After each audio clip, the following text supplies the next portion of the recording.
JB here. I just wanted to take a few minutes to explain how and why I got involved with the Occupy movement. So I guess it was probably like last October or so that I started going to the Occupy Hartford and checking it out, because obviously everybody couldn't fit into Zuccotti Park down in New York, so I didn't even bother trying. It looked like a zoo.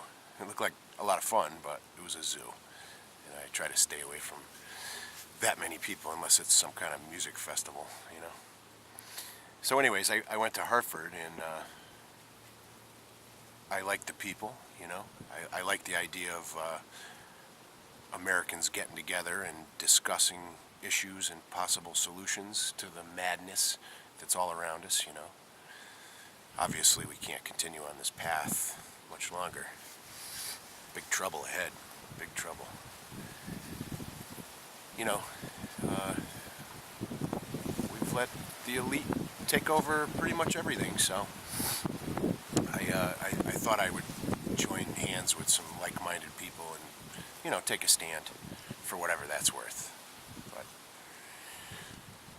I showed up, and some people decided they wanted to start building a dome, so they downloaded some instructions off the internet, and I volunteered, and I ended up doing most of it myself. I had some help in the beginning, and you know, we erected it in Hartford first, and we just about got done with it. I was insulating all the triangles on the dome. It was a geodesic dome made out of steel tubing and nuts and bolts.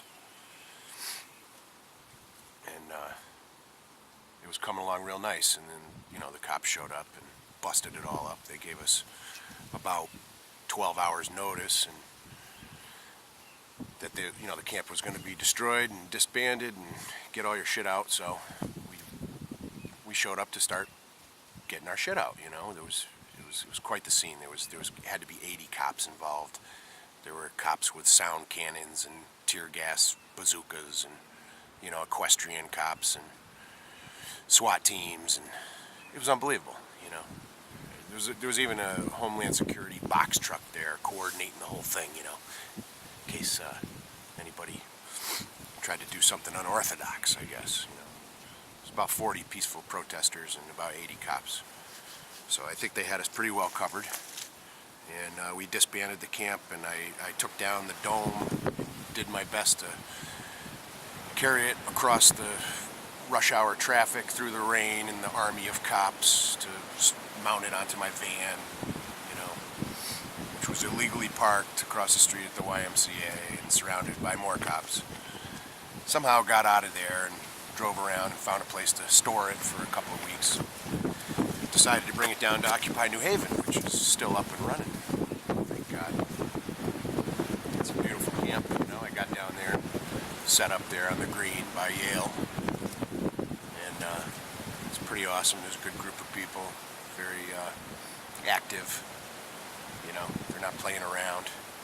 They don't have time for horse shit. They're not putting up with any violent people or you know, people who are really fucked up on drugs or alcohol. You know, you got to be somewhat serious if you're going to be involved with these people. And I think that's good.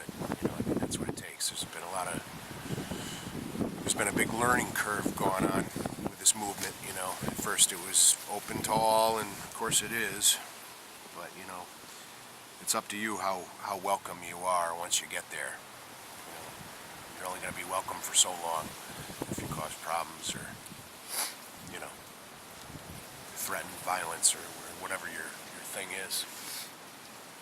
So, you know, I'm in the process of setting up this dome at New Haven, and most people I know can't figure out why the hell I'm doing it. Pretty much a wasted effort in their eyes, you know. They get it all the time, and it doesn't faze me really. You know, what concerns me is the fact that I want to get together with like-minded people and discuss the situation. Just can't stand like this much longer. I want to make sure that I'm not, you know, turning over my kids into a society that's become a police state. You know, So I'm going to give them another chance in New Haven to prove to me that it's not a police state. And, I'm going to camp out there. I'll send some more videos of what's going on in New Haven. Show you my little setup, you know. And it's pretty cool. You know, Yale gives us internet access, so it's pretty friendly of them. Lots of good pizza around, you know. Famous New Haven pizza. Starbucks, Dunkin' Donuts right around the corner. So you got all your corporate goodies surrounding us. And it's a little oasis in the middle of the city. I really enjoy it. And I hope to share more videos with you. Show you what's going on and give you a better idea why I'm involved. I think it means a lot. It's about high time we got together. Don't you think?